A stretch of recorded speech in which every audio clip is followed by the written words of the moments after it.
భయమేస్తోందా? హనుమంతుని తలుచుకోండి అంటారు. పనుల్లో అవరోధాలా? విజయసాధకుడైన వీరమారుతిని పూజించండి అని చెప్తారు.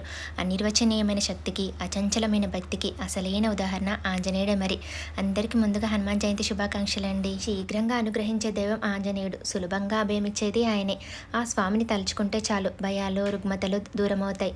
ఆయనను స్మరిస్తే చాలు అనుకున్న కార్యాలు నెరవేరుతాయి. అష్టసిద్ధులకు అధిపతి అయిన వాయునందనుడు, నవ వ్యాకరణాలను పఠించిన ఈశ్వర సంభూతుడు కూడా. పవనసుతుని పూజిస్తే ధైర్యం, స్థైర్యం, ఆరోగ్యం, వాక్పటిమ వృద్ధి చెందుతాయి. హనుమ స్మరణతో విజయాలు చేకూరుతాయి. కార్యసాధకుడైన వాయుపుత్రుణ్ణి మనం ఆదర్శంగా తీసుకోవాలి. సుగ్రీవుడి ఆజ్ఞని పాటించాడు హనుమ. ప్రభువు ఎంతటి కష్టమైన పని అప్పగించినా తన శక్తియుక్తులతో పూర్తి చేసి శ్రీరామచంద్రుని ప్రశంసలు పొందాడు. తన పనిని తాను సక్రమంగా నిర్వహించాడు. సముద్రాన్ని అవలీలగా దాటాడు. సీతమ్మకు కలిగిన కష్టానికి చింతించి లంకను దహించాడు. రామబలాన్ని చాటాడు. రాక్షసుల్లో భయాన్ని సృష్టించాడు. శ్రీరామచంద్రమూర్తి హృదయాలింగన భాగ్యాన్ని పొందగలిగాడు. హనుమను స్ఫూర్తిగా తీసుకొని సాగితే విజయం తథ్యం. తమలపాకులంటే ఆ స్వామివారికి ఎంత ప్రీతో మనకు తెలియంది కాదు.